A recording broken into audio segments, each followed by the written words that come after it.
그럼 트럼프가 반복적으로 얘기하고 있는 세계화주의자들이 도대체 뭐냐, 세계화주의자들의 어떤 정체가 뭐냐라는 걸 설명을 드릴게요. 트럼프가 얘기하는 세계화주의자, 글로벌리스트들은 그냥 딱 단어로 얘기하면 민주당, 월가, 중국, EU 규제기관, 군산복합체예요. 근데 이걸 조금 경제사적으로 조금 설명을 곁들이면 세계화주의자라는 거는 지금 글로벌라이제이션이라고 하는 세계화라는 현재의 경제 시스템을 만든 주인공들이죠. 그러면 세계화라는 경제 시스템은 언제, 누가, 어떻게, 왜 만들었는가가 중요하죠.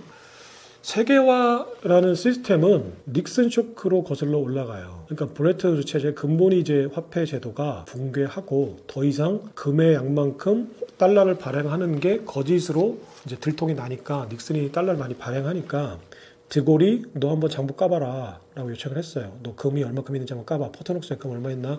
뭐 장부 까봐. 그러니까 닉슨이 이제 뽀록 났구나. 우리 금 없어. 쉽게 해서 달러 갖고 와도 이제 금으로 못 바꿔줘. 한 게 닉슨 쇼크거든요. 화폐를 많이 발행해서 근본이 이제 디플레이션 화폐 제도가 이제 사실상 붕괴한 거죠. 그게 이제 닉슨 충격, 닉슨 쇼크예요. 1971년도. 더 이상 금으로 달러를 바꿔줄 수 없다. 그러니까 채권을 우리가 이제 상환해 줄 수 없다. 금으로. 준비금이 더 이상 없다라는 얘기였어요. 이때 금융 세력들은 이 순간을 기회로 포착을 해요. 쉽게 얘기해서 금융 세력은 근본이제가 불만이었어요. 사실 달러라는 화폐 발행권, 패권이 사람들이 미국의 정부가 가지고 있다고 착각을 하죠. 굉장히 큰 착각이에요. 그러니까 우리 투자자들 경제에 어떤 활동하는 경제 활동 인구들로 관점에서 보면 달러라는 화폐, 그러니까 전 세계 경제를 구조화한 달러라는 화폐의 발행권, 그러니까 라이트 오브 이슈가 미국 재무부에 있다라는 거는 100% 착각입니다. 그러니까 달러 발행권은 주식회사 FED에 있어요. 우리가 연준이라고 얘기하는 그러니까 민간 주식회사예요. 민간 주식회사가 재무부와 계약을 하고 재무부의 채권을 사주는, 그러니까 100년 만기 사실은 저금리 채권으로 사주는 장기 계약으로 재무부와 계약을 한 게 사실은 빚을 탕감해주는 조건으로 미국 정부와 발행권을 FED가 갖고 이제 재무부가 발행하는 채권을 사실상 무이자로 사주는 계약을 한 게 사실은 연준과 재무부예요. 이거는 영국은행과 영국 정부 간의 그 1860년대 당시에 영란은행 설립될 때 그 민간 은행들과 당시에 이제 그 보관을 담당했던 민간 은행들과 금융 세력과 영국 왕실 간의 계약과 똑같아요. 그러니까 영국 왕실이 대영 제국의 어떤 해군을 유지하는 그 비용을 그 민간 금융 세력들로부터 이제 빚을 내서 해군을 유지했는데, 당시에 화폐 발행권, 그러니까 영국 왕실이 빚을 안 갚으려고 하니까 빚을 받아내거나 또는 이제 빚을 안 받더라도 자신들의 이익을 취하는 방법으로 채권을 만들어요. 그러니까 영국 왕실에게 100년 만기 무이자 채권을 발행해줘요. 받아줘요. 사줘요.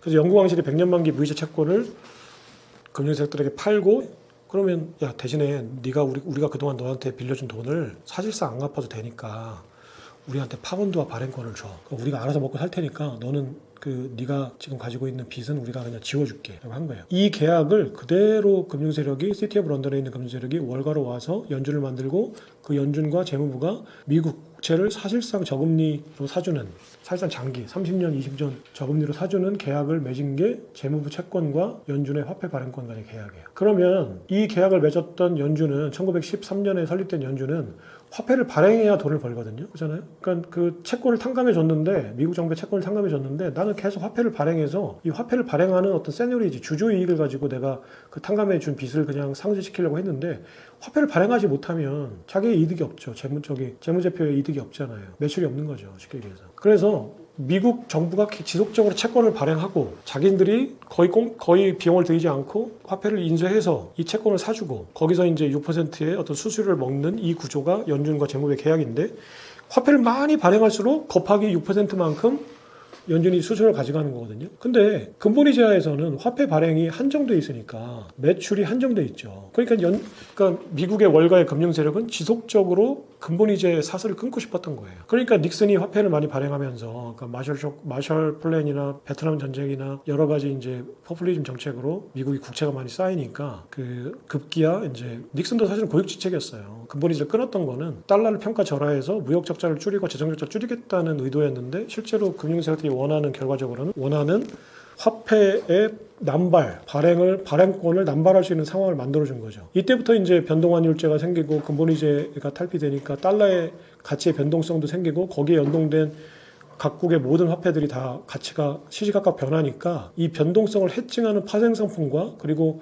달러가 남발되면서 저금리의 어떤 상태가 되니까 대출 상품이 남발되면서 미국의 금융사들이 돈을 벌고, 그러면 달러의 수요를 지속적으로 창출하기 위해서는 전 세계가 자유무역을 해야 되고, 자유무역을 하는 국가들은 IMF가 들어가서 어떻게 해서든 자본 자유를 시키고 국제회계 기준으로 만들어서 헤지펀드나 사모펀드들이 들어가서 투자하고 자산에 투자해서 버블을 만들고 버블이 붕괴되면 먹튀하는 이 구조를 암묵적으로 만들어 온 거예요. 거기에 이해관계를 같이 했던 사모펀드, 헤지펀드, 그리고 월가의 투자은행들, 그리고 월가의 자산운용사들, 그리고 월가들이 대주주인 연준, 그리고 거기에 개혁관계를 맺고 있는 재무부가 공생해서 전 세계를 세계화시키고 글로벌라이제이션을 만든 거죠. 글로벌라이제이션 결국 뭐냐면 달러 수요를 지속적으로 만들어서 페트로 달러와 함께 달러 수요를 지속적으로 만들어서 금융상품을 지속적으로 팔고 자본이익을 지속적으로 취하는 월가의 매출 구조를 만들어 놓은 거예요. 이게 결국은 월가였고, 공화당 출신의 레이거노믹스에서 사실은 글로벌라이제이션이 시작됐지만 실제로 이게 본격화된 거는 클린턴 정부 때 중국을 WTO에 가입시키면서거든요.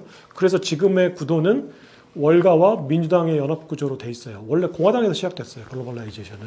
그러니까 트럼프가 존경하는 레이건노믹스에서 시작이 됐는데 지금은 그게 진화되면서 클린턴 정부 때부터는 민주당, 월가의 어떤 연맹 구도가 형성이 된 거예요. 그러니까 민주당은 정치 후원금을 트럼프에 비해서 5배를 월가로부터 받았어요. 군수산업체나 월가로부터. 2020년 대선 때. 이번 2024년 대선 때는 양상이 조금 달라졌는데 대동소이해요.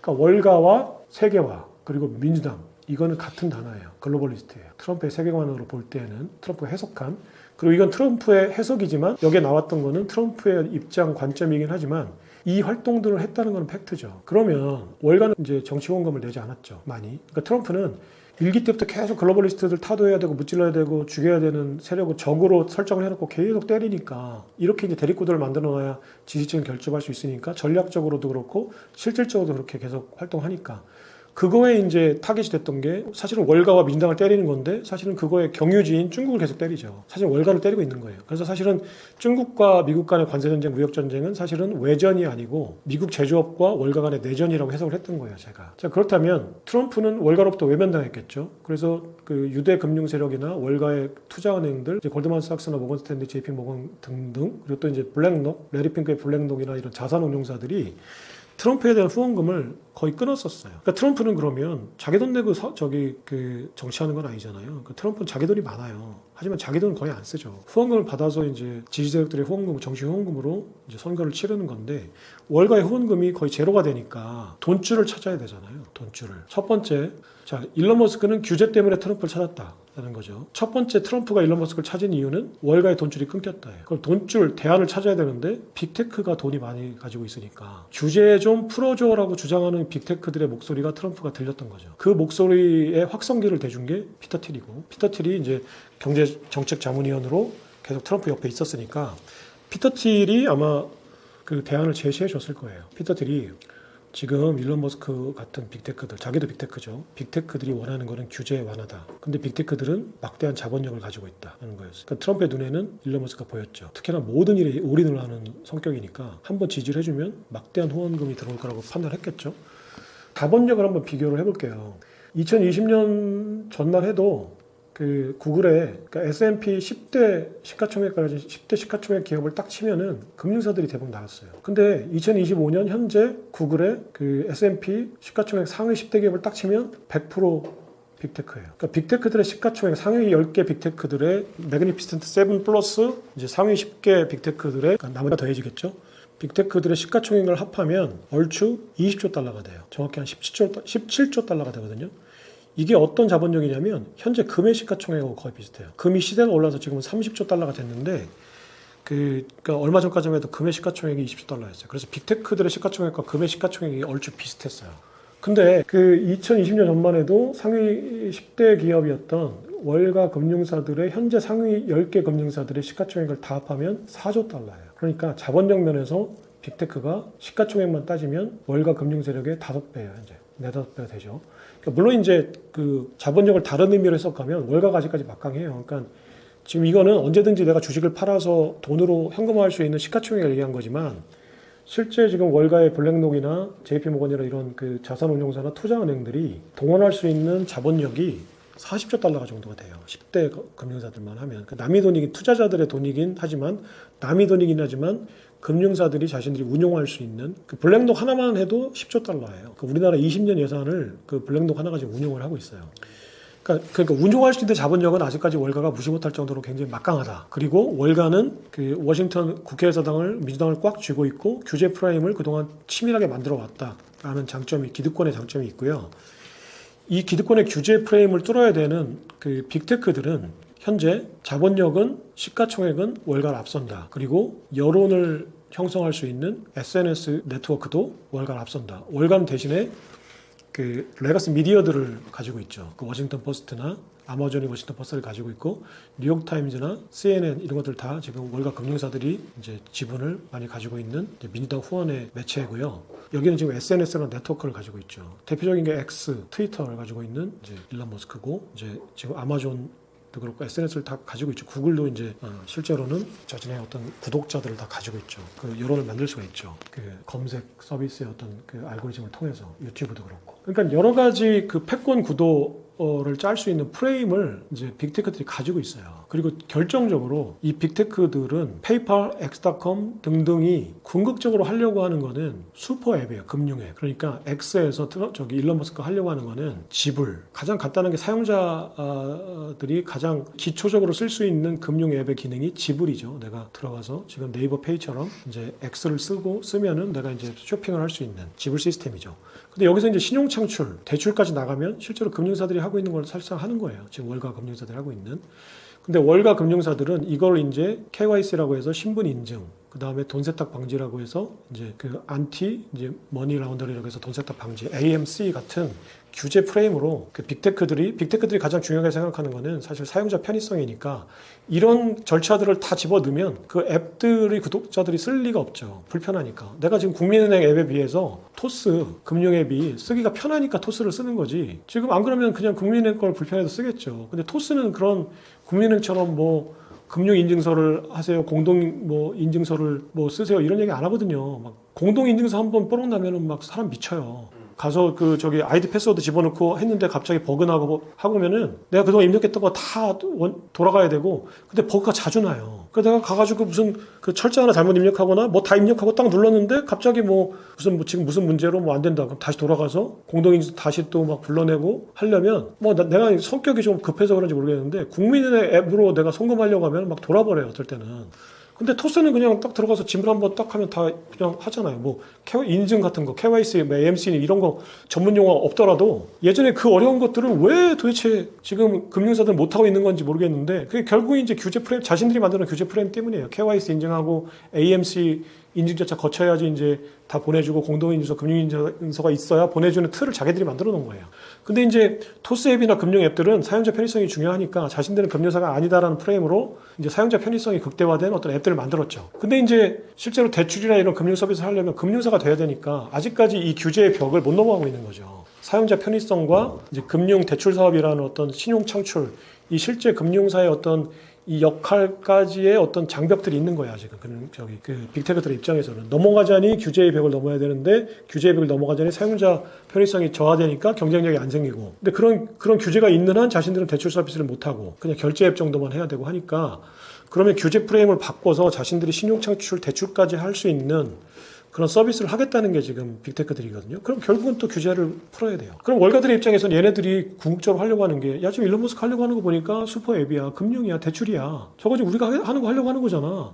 그래서 쟤들은 지금 막강한 기술력이 있어. 야 우리가 그동안 지난 100년간 굉장히 복잡한 말로 포장했지만 사실은 월가 금융사 JP모건의 제이미 다이먼도 알아요. 자기네들이 하고 있는 게 고작 대출을 여러 가지 이름으로 포장해 놓은 거에 불과하거든요. 그냥 월가 금융은 대출이에요, 그냥. 근데 이거를 무슨 뭐 서프라임 모기지다, 무슨 모기지다, 무슨 뭐 안전 보장 무슨 상품이다, 무슨 뭐 연금 상품이다, 뭐다 해가지고 다 포장을 해놓은 거예요. 그냥 한마디로 통칭하면 대출이에요, 대출. 그러니까 자신들이 얼마나 간단한 상품을 여러 가지로 팔아왔는지를 자신도 알아요. 근데 빅테크들의 어떤 AI 기술력으로 그 금융 상품들을 만들고 이해하고 로직을 풀어서 자신들이 더 나은 금융사업을 만들어내는 거는 AI가 충분히 할 수 있는 일이죠. 그러니까 자신들이 빅테크들의 그 AI 기술을 습득하거나 사들이는 거는 어려워요. 그러니까 이 경쟁에서 자신들이 상대가 안 된다는 걸 알거든요. 그러니까 아까 얘기했지만 기술 패권을 잃은 기득권자들이 할 수 있는 가장 구태의연하고 고전적인 수법은 규제를 만드는 거거든요. 있거든요. EU 규제위원회가 그렇고 월가가 지금 그렇게 하고 있는 거예요. 민주당을 후원해서. 그러니까 이런 상황이고, 그럼 빅테크들이 또 하는 게 뭐냐? 드론. 팔란티어가 지금 엔듀릴을 이제 스타트업을 후원해서 만든 드론 업체가 엔듀릴이죠. 지금 우크라이나가 이번에 거미줄 네트워크 전쟁 작전으로 러시아의 그 핵폭격기 20대인가를 괴멸시켰잖아요. 20%가를. 이게 드론이에요. 270만 원짜리 드론으로 1,000억 원짜리 그 폭격기를, 러시아 폭격기를 다 때려 부신 거예요. 그러니까 전쟁의 양상이 지금은 F-35에서 드론으로 옮겨가고 있는 거예요. F-35 로켓 마틴의 대주주는 블랙록, 뱅가드, 피델리티, JP모건이에요. 30% 이상을 가지고 있어요. 월가의 사업이죠. 자, 그러면 빅테크들이 하겠다고 하는 거는 금융, 군수산업이죠. 지금 월가의 패권 산업이 금융, 달러, 발행권, 그리고 군수산업이죠. 로키드 마틴, 보잉, 군수산업이죠. 지금 빅테크들이 가장 잘할 수 있고 얘네들이 지금 호시탐탐 하려고 하는 산업은 금융, 암호화폐죠. 지불앱이죠. 지불앱에 연동되는 거는 블록체인 화폐죠. 암호화폐예요. 그 네트워크에 연동되는 네트워크 화폐니까. 그럼 결국 암호화폐로 나중에 화폐 패권을 잡겠다는 암묵적인 선언이고, 엔듀릴, F-35를 대체하겠다는 거예요. AI가. 월가의 모든 사업을 위협하고 있어요. 그러니까 지금 현재 대립 구도는 월가와 민주당, 그리고 일론 머스크와 트럼프, 쉽게 얘기해서 공화당과 빅테크인 거죠. 그러니까 트럼프는 일단 돈줄이 필요해서 빅테크에 손을 잡은 거죠. 그리고 규제 완화를 약속해 줬겠죠. 그래서 실제로 트럼프가 빅테크들 자신을 후원한 다음부터 EU가 빅테크를 때리면 때려 죽이겠다고 했어요. 그러니까 EU 니네 미국 빅테크, 미국 국적의 빅테크들에게 과징금 때리고 자꾸 그렇게 반독점 규제법으로 삥 뜯어가면 내가 가만 안 놔두겠다라고 선언을 했어요. 실제로 EU 집행위원회를 향해서 니네 미국 빅테크한테 삥 뜯으면 내가 죽여버릴 거야 라고 선언했어요. 그러니까 이때부터 이제 민주당 지지 세력이었던 마크 저커버그나 제프 베이조스도 트럼프 지지로 돌아서죠. 울며 겨자 먹기로 돌아섰지만 사실은 돌아서고 보니까 트럼프가 자신들에게 유용한 거예요. 그러니까 워싱턴 포스트의 사주인 제프 베이조스도 마지막으로 트럼프 그 비판 사설을 썼다가 그 사설을 마지막 편집회의 때 사주가 편집국장을 누르고 그 사설을 안 내보냈어요. 그러니까 이건 이제 편집권의 어떤 침해다 그래서 그때 당시에 이제 편집국장과 이제 그 의식 있는 기자들이 다 사표를 내고 투쟁을 했었죠. 근데 그 언론사 편집국장하고 기자들도 다 월급쟁이들이에요. 네, 사주가 월급 안 주고 나가라고 하면은 그냥 말을 들을 수밖에 없어요. 진짜 신념이 있어서 어떤 이념? 근데 이념 그 자체도 사실은 그 사주나 그 신문사의 어떤 이해관계에 세뇌를 당하는 경우가 많아요. 그러니까 쉽게 얘기하면 한국경제신문은 전경련의 사주예요. 그러니까 정의선 회장의 일거수일투족이 일면에 나가죠. 이게 신념하고 무슨 상관이 있어요. 그 정의선 회장의 그 활동이 의미가 있던 없건 그냥 사주의 어떤 활동을 대서특필 해주는 거예요. 한국경제신문. 정경련의 신문이에요. 좋다 나쁘다를 얘기하는 게 아니라 우리 언론의 어떤 광고주와 그 언론의 어떤 편집권의 관계를 얘기하는 거예요. 편집권이 어떤 신념을 가지고 우리가 어떤 우파 색채를 가지고 있다, 뭐 좌파 색채를 가지고 있다, 전부 다 새빨간 거짓말이에요. 그러니까 우파 매체는 우파들이 광고를 하는 거고 좌파 매체는 좌파들이 광고를 하는 겁니다. 그러니까 미국은 그게 훨씬 더 심하죠. 그러니까 우리는 노골적으로 그렇게 안 해요. 그냥 은근히 색채를 띠는데 보수 성향이나 어떤 진보 성향의 색채를 띠는데 미국 매체는 아예 사설로 그냥 대통령 후보를 지지하죠. 특정 후보를. 네. 그게 그 주관성이 하나의 상품이 언론 상품, 정보 상품이 되는 거고 그걸 이제 소비자들이 선택하면서 이제 미국의 자본주의 언론이 이제 지금의 이제 모습을 띠고 있는 거죠. 근데 우리는 어떤 정치 중립적인 어떤 그런 것들을 표방하면서 이제 말로는 중립을 표방하지만 사실은 그 팩트를 선별하는 그 선택의 과정에서 자신들의 주관을 개입시키죠. 그러니까 선택된 팩트들인 거예요. 자신들의 이해관계에 맞는. 그러니까 보수 매체에는 이제 진보 정권이 이제 집권하면 은근히 진보 정권을 노골적으로 지지하지 못하지만 진보 정권의 어떤 이제 미운털이 안 박히기 위한 이제 기사들을 편집해서 실죠. 그래서 최근에 어떤 매체는 이를테면 은근히 지지도 하면서 또 은근히 교육도 시킬 겸 대만 진보 정당이 대만 경제를 부흥시킨 역사를 지금 시리즈로 대서특필하고 있죠. 네, 그러니까 언론이 중립적이고 어떤 그 객관적인 팩트를 이제 쓴다라는 거는 자본주의 언론에서는 다 새빨간 거짓말입니다. 그러니까 관영 언론이어야 중립적일 수 있어요. 역설적으로. 그러니까 인민일보는 자신들이 광고를 안 받고 이제 정부의 후원금으로 운영되기 때문에 진실을 쓸 수 있는데 사실은 전제주의 국가이기 때문에 당론지 역할을 하는 거죠. 그러니까 전 세계 어떤 국가도 전제주의 국가도 그렇고 전제주의적 자본주의 국가 중국, 러시아도 그렇고 그리고 민주주의적 자본주의 국가 미국, 한국도 객관적이고 중립적인 언론은 단 한 언론도 존재하지 않습니다. 그런 언론을 지향하거나 노력하는 경우는 있는데 실질적으로 존재하지 않아요. 그러니까 지금 현재 우리의 언론을 그런 식으로 접근하면 거짓 정보를 내가 받아들이고 세뇌당하는 셈입니다. 네. 그러니까 편집권으로 게이트키핑 과정에서 원하는 정보를 선별해요. 그러니까 이해관계에 맞지 않는 팩트는 걸러내고 이해관계에 맞는 팩트들을 모아서 신문에 내보내죠. 그러니까 알고리즘하고 비슷해요. 네, 소비자들이 원하는 정보를 지속적으로 내보내서 세뇌를 시키는 것과 반대로 광고주들이 원하는 팩트들을 계속 선별해서 소비자들에게 주입시키는 거예요. 언론의 역할은. 이게 자본주의 언론의 현 주소고 팩트에 가깝습니다. 그러니까 지금 이제 워싱턴 포스트를 얘기하다 여기까지 왔는데요. 워싱턴 포스트도 처음에 이제 그런 어떤 그 민주당 지지의 어떤 그 성향을 보이다가 이제 제프 베이조스의 어떤 글로벌 사업 때문에 현실적으로 지금 트럼프에게 우호적인 스탠스로 돌아섰죠. 이게 우리가 이제 그 최고의 어떤 선진국이라고 할 수 있는 미국이 보여주고 있는 지금 현 주소예요. 그러니까 사실은 전부 돈 문제예요. 제가 보기에는 그 모든 그 어떤 민족, 어떤 국가, 어떤 단체, 어떤 개인들이 하는 행위에 가장 궁극적인 원동력은 돈 문제입니다. 돈을 주는 지불자의 이해관계에 맞는 행동 그리고 반대 급부를 주는 것으로 생존해 나가는 것들이에요. 그러니까 그게 정부도 마찬가지예요. 정부가 공공선을 추구하는 것 같지만 정부는 국민의 공공선을 명분으로 사실은 삥을 뜯는 이제 사실 리바이어던이죠. 홉스의 눈으로 볼 때는 가장 합법적이고 강력한 깡패죠. 삥 뜯는. 그러니까 시장에서 보호세를 받는 깡패들하고 다를 바가 전혀 없어요. 합법적으로 하고 있다는 거죠. 법을 만들어서. 그 법 자체가 그러니까 폭력인 거죠. 어떻게 보면. 그래서 일단은 지금 그 이제 규제 때문에 일론 머스크가 트럼프를 찾고 돈줄 때문에 트럼프는 머스크를 찾았어요. 이해관계가 서로 맞아 떨어졌죠. 네. 두 번째가 있어요. 두 번째는 서로 간의 세계관이 이제 맞닿는 접점이 좀 있었어요. 그러니까 일론 머스크는 이제 사실은 진보 성향의 CEO였어요. 물론 이제 경영에 있어서 노조도 없애고 여러 가지 네오칸 사용자로서의 어떤 면모로 있지만 그 사람의 어떤 사상이나 철학적인 거는 상당히 진보적인 색채가 강했죠. 근데 왜 이 사람이 캘리포니아를 떠나서 텍사스로 그 스페이스X인가 테슬라의 본사를 옮기겠다까지 하면서 민주당에 등을 돌렸나? 첫 번째는 바이든 개인이 규제를 때리고 개인적인 악감정들이 있었고요. 두 번째는 캘리포니아 법이 아들을 성전환자로 만들었어요. 그러니까 캘리포니아가 가장 대표적인 그 진보 성향의 그 지역이죠. 미국에서 이민자 불법 이민자도 200만 명으로 제일 많은 주고요. 민주당과 공화당 지금 트럼프 정권의 가장 극렬한 어떤 대립점을 있는 게 캘리포니아예요. 캘리포니아 주지사죠. 캘리포니아 주지사와 지금 트럼프는 차기 2028년 공화당과 민주당의 가장 강력한 대선 후보기도 하고요. 그 캘리포니아 주 법에는 16세 이상이 되면 자신의 성 정체성을 부모의 허락 없이 결정할 수 있어요. 그러니까는 그 머스크의 아들이 여성으로 성전환 시술을 받았어요. 머스크 모르게. 근데 그게 캘리포니아 법으로 가능했어요. 그래서 그 아들과 그러니까 지금은 딸이죠. 딸과 일론 머스크는 절연을 했고 일론 머스크는 내 아들은 죽었다고까지 했어요. 그러니까 이렇게 혈연 천륜까지 끊어낼 정도의 어떤 그 강력한 어떤 이벤트가 사건이 캘리포니아 주 법 때문에 발생을 한 거예요. 일론 머스크의 그 가정 내에서. 그러니까 일론 머스크는 그 민주당의 그 정치적 올바름주의, PC주의와 그 진보 세력의 어떤 사상, DEI, 그러니까 아까 지속적으로 얘기하는 다양성, 형평성, 포용성 그 민주당 이념이 이제 진절머리가 난 거예요. 그래서 캘리포니아를 떠나겠다고 이제 선언을 했죠. 실제로 떠나는지 제가 확인하지 않았는데 텍사스로 옮기겠다고 했어요. 법인세도 텍사스가 더 싸고.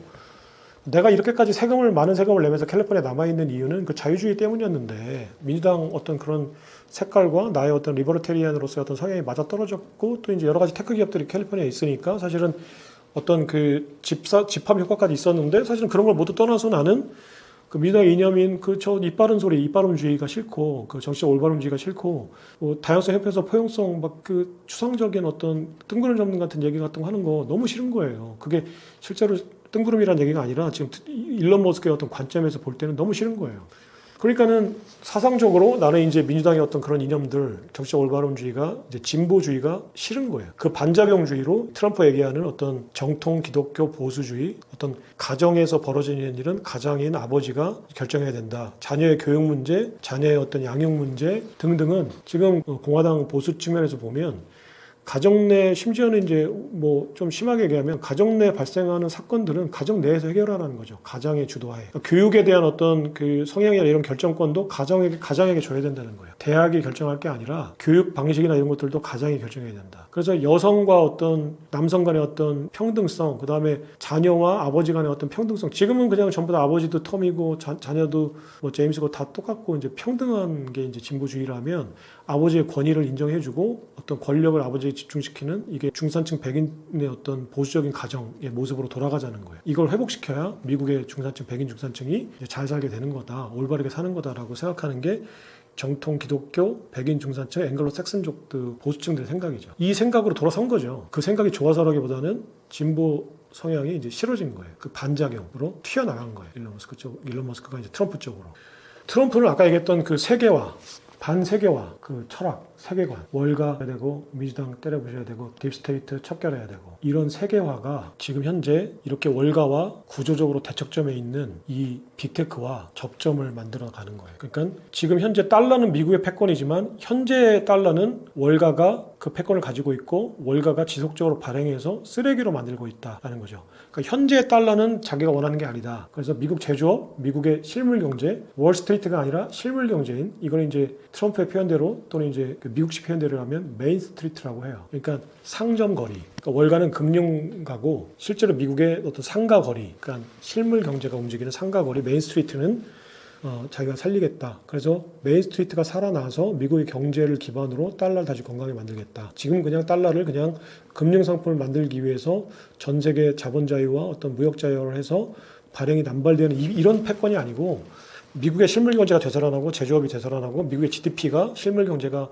부흥해서 그 경제력을 바탕으로 미국의 군사력을 바탕으로 한 실제 패권을 만들겠다는 게 트럼프의 이념이고 이 이념이 월가의 반대, 민주당의 반대에 있는 빅테크들의 지향점과 어느 곳에서 맞닿아 있는 거예요. 이렇게 되면서 미국의 패권 구도가 미국의 내부적인 패권 구도가 민주당, 월가 그리고 트럼프와 빅테크로 형성이 돼가고 있는 거죠. 이거는 굉장히 중요한 변곡점이에요. 그러니까 산업혁명 이후에 물론 이제 줄기차게 금융자본이 산업자본을 지배하긴 했었지만 그 강도가 산업혁명부터 닉슨 쇼크까지는 그래도 산업자본에 주도하는 경제였어요. 그러니까 왓슨이 증기기관을 발명한 다음에 기차를 만들고 또 석탄을 캐내서 증기기관을 만들고 자동차를 만들고 공장을 만들고 방직기를 돌리고 방직기를 만들고 하는 산업자본이 주도를 해오다가 갑자기 이제 그 자본자유화가 되고 이제 달러 발행이 남발되고 이제 금융시장이 개방되면서 월가의 금융자본이 산업자본을 지배하는 상황이 됐거든요. 그렇게 지난 50년간 경제가 이제 이끌어져 오면서 사실은 달러가 타락한 건데, 그러니까 트럼프는 산업자본이 지배하는 반세계화의 상태로 돌아가겠다. 근본위제의 어떤 근원 자산이 있는 어떤 디플레이션 화폐로 돌아가겠다. 그러다 보니 중국과 관세전쟁을 하고 보호무역주의로 돌아가겠다. 그러다 보니 이제 월가의 산업인 군수산업의 어떤 재정적자를 줄이기 위해서 월가의 산업인 군수산업, 방위비를 줄여서 재정적자를 줄이고 무역적자를 줄여서 과거 산업자본이 지배하는 시대로 돌아가겠다. 이거거든요. 지금 빅테크들이 하려고 하는 거는 월가의 어떤 규제를 벗어나서 빅테크들이 주도하는 기술 패권의 시대로 만들겠다라는 거죠.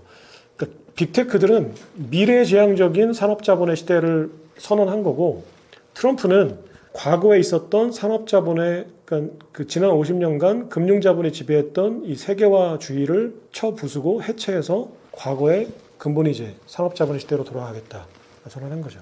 그러니까 미래 얘기를 하고 과거 얘기를 하고 있지만 서로 바라보는 방향은 다르지만 같은 그림을 그리고 있는 거예요.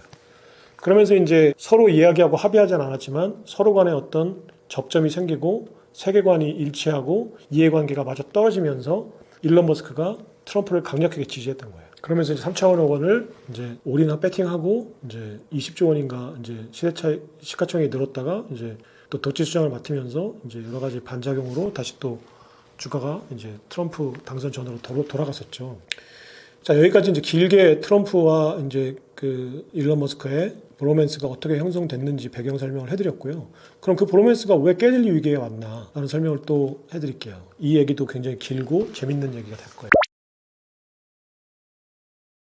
자, 그러면 그 일론 머스크가 결정적으로 트럼프의 정책은 또야, 이 정책은 쓰레기야라고 표현을 서슴지 않은 어떤 발언을 SNS에 한 게 결정적인 게 트럼프가 이번에 의회 통과를 이제 밀어붙이고 있는 감세 법안이죠. 그러니까 One Big Beautiful Bill Act. 이게 정식 명칭이에요. 크고 아름다운 법안. 트럼프가 명명한 감세 법안이죠.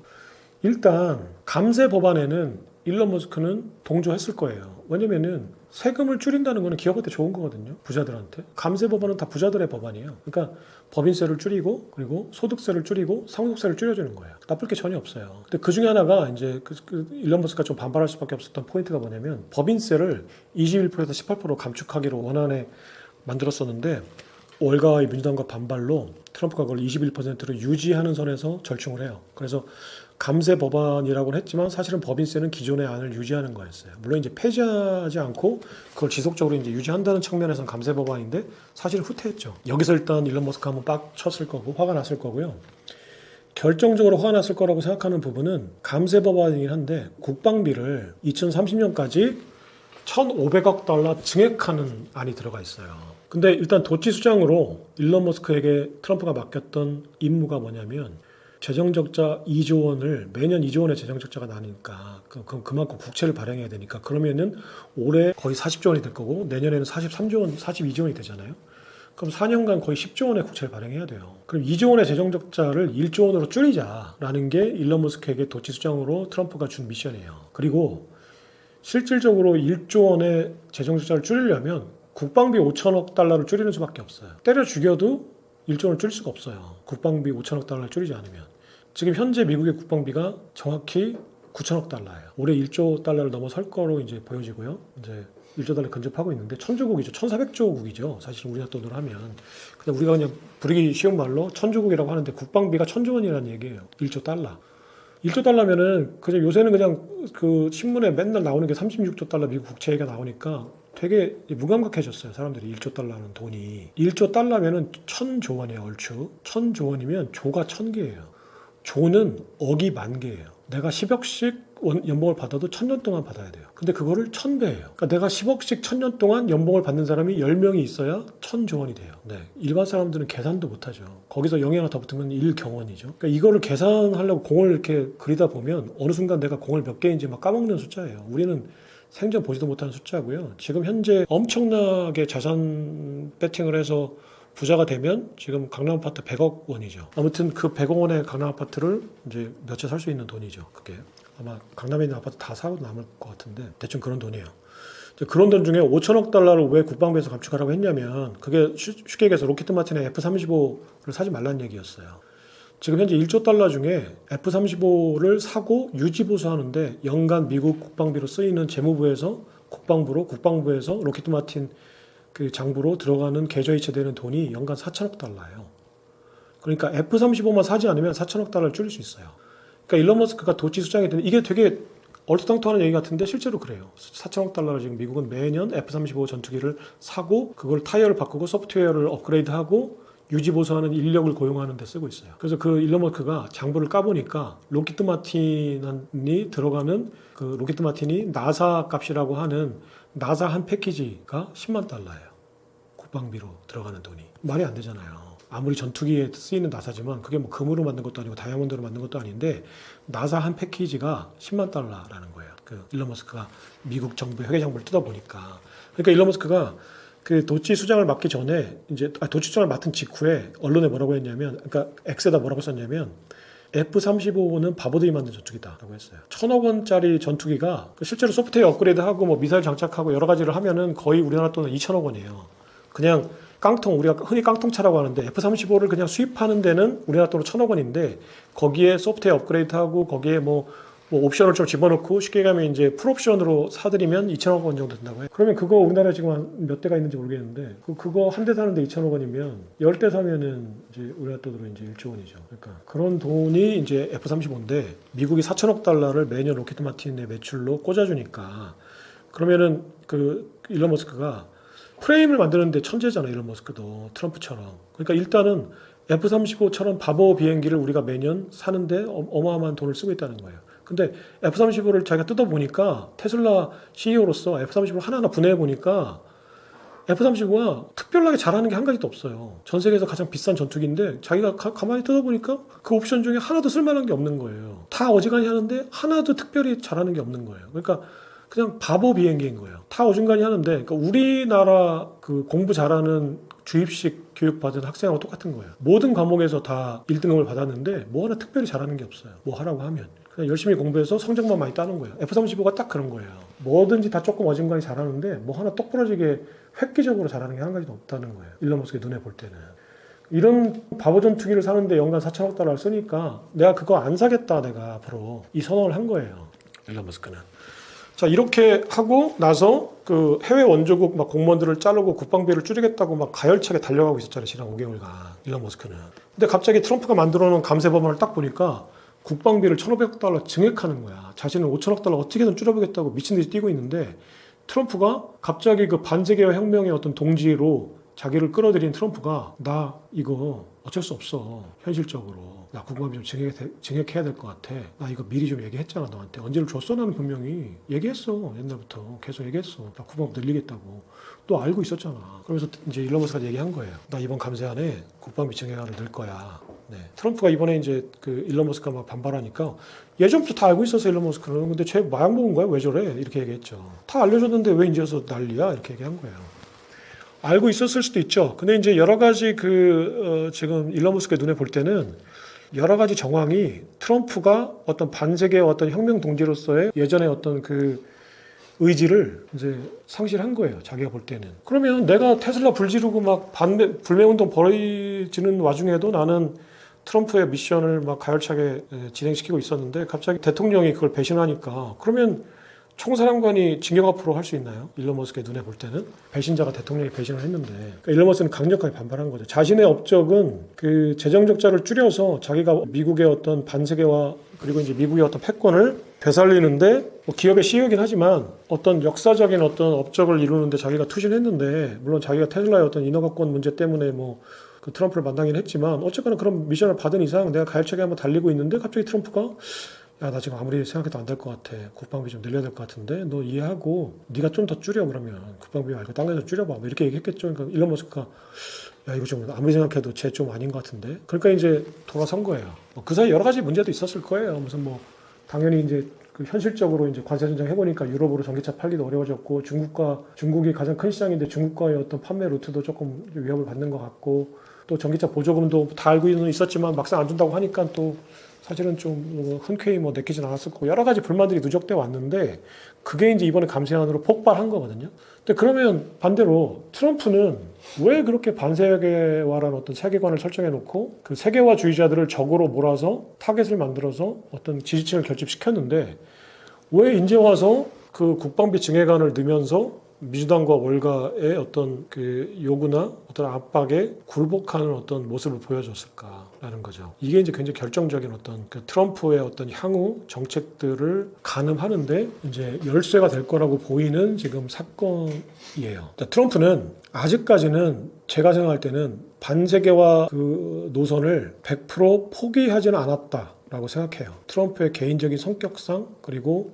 전략상 그리고 이해관계상 여러 가지 면에서 반세계화 정책을 완전히 놔버리면 자기가 가지고 있는 모든 정체성이 와해되고 지지 세력이 다 이탈할 테니까 아직까지는 반세계화 정책을 유지는 한다. 하지만 월가의 저항과 그들이 후원하는 민주당의 저항이 생각보다는 만만치 않다라는 현실 자각을 했다라고 해석을 하고 있습니다. 그게 무슨 얘기냐면 트럼프가 반세계화 어떤 노선을 걸으면서 세계화주의자들을 딱 설정해놓고 계속 총알을 쐈잖아요. 그러면 그 포탄을 막고 있는 트럼프가 얘기한 세계화주의자들, 월가와 중국과 군산복합체, EU 규제당국은 가만히 있을까요? 그러니까 그 여러 번 반복적으로 얘기하지만 이거는 패권 전쟁이거든요. 패권 전쟁은 패하는 순간 죽는 거예요. 그러니까 무슨 얘기냐면 우리가 동물의 왕국 BBC 방송의 어떤 동물의 왕국을 보면은 사자만큼 멋있는 동물이 없죠. 그 사자의 왕만큼 멋있는 또 동물이 없을 거예요. 그러니까 백수의 왕인 사자 중에서도 왕이니까.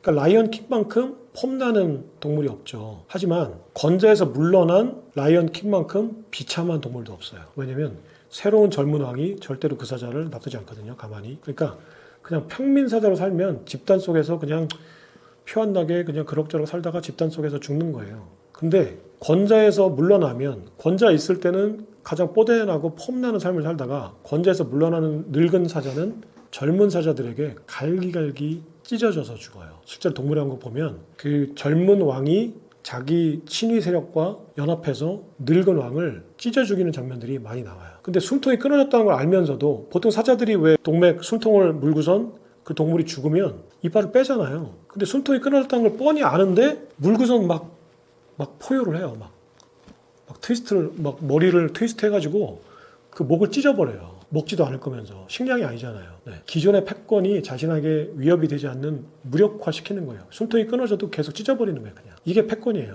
그러니까 패권은 내가 왕좌에서 물러나는 순간 죽임을 당하는 거죠. 그러니까 월가도 그걸 알아요. 민정도 그걸 알고 EU도 패권을 미국한테 뺏겨봤으니까 그걸 알죠. 파운드화가 어떻게 찢어졌는가를 잘 알죠. 제가 좀 이따가 파운드화가 달러한테 어떻게 찢어졌는가를 브레튼 우즈 체제로 보통 알고 있는데 그 이후에 숨통이 끊어진 다음에도 달러가 파운드를 찢어버려요. 그런 사건이 있었거든요. 이게 패권이거든요. 그러니까 내가 죽임을 당할 걸 뻔히 아는데 가만히 앉아서 당할 패권은 없잖아요. 그러니까 어떻게든 자원을 총동원해서 저항을 할 거예요. 월가가 자원을 총동원해서 저항을 시작했어요. 최근에 트럼프가 중국과의 관세 전쟁을 딱 시작하니까. 그렇다면 처음에 관세 전쟁을 시작했을 때 트럼프가 원하는 방향대로 채권 금리가 떨어졌어요. 그러니까 경기 침체론이 불거지니까 관세 전쟁 때문에 불확실성이 이제 만연해지고, 불확실성은 경기 침체론으로 이어졌죠. 그러니까 트럼프의 관세 전쟁이 벌어지자마자 주가가 떨어지고 채권 가격이 떨어졌어요. 채권 가격이 올라갔죠. 주가가 떨어지니까 당연히 이제 채권으로 이제 투자자가 몰렸죠. 안전자산으로. 그러니까 이제 안전자산에 쏠린다는 서사가 형성되니까 5% 육박했던 채권금리, 장기 채권금리가 4%, 3% 후반대로 떨어졌어요.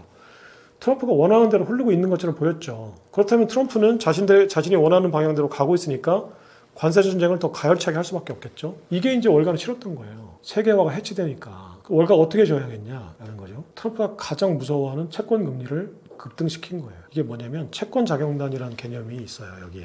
그러니까 채권자경단은 말 그대로 채권 시장의 이제 자치 조직이에요. 실제로 어떤 조직화된 어떤 조직이라기보다는 채권 시장의 이해관계를 암묵적으로 이제 이해관계가 맞는 이제 채권 투자자 세력들이 이제 미국의 정부가 채권 시장에 불리한 정책을 내놓으면 채권 시장에 유리한 정책으로 바꾸라고 채권을 팔아서 채권 시장을 압박하는 거예요. 교란시키는 거죠. 채권을 팔면 채권 공급이 늘어나고 수요가 뭐 그대로거나 줄는다면 채권 가격이 떨어지니까 반대적으로 채권 금리가 올라가는 거죠. 그래서 실제로 채권 자경단이 활동을 시작했고 그 이후에 금리가 다시 1%포인트 정도 급등했어요. 5%를 뚫었죠. 그러니까 트럼프는 36조 달러를 갚는데 1%포인트가 왔다 갔다 하는 거는 천문학적인 돈이 왔다 갔다 하는 거예요. 그러니까 거기에 압박감을 느끼고 스콧베센트, 월가의 중재자, 그러니까 백악관과 트럼프와 월가, 제이미 다이먼의 중재자인 그 헤지펀드, 조지 소로스와 같이 헤지펀드를 운영했던 스콧베센트 재무장관의 어떤 완충 지역을 최대한 이용해서 월가의 어떤 메시지를 전달받았을 거고,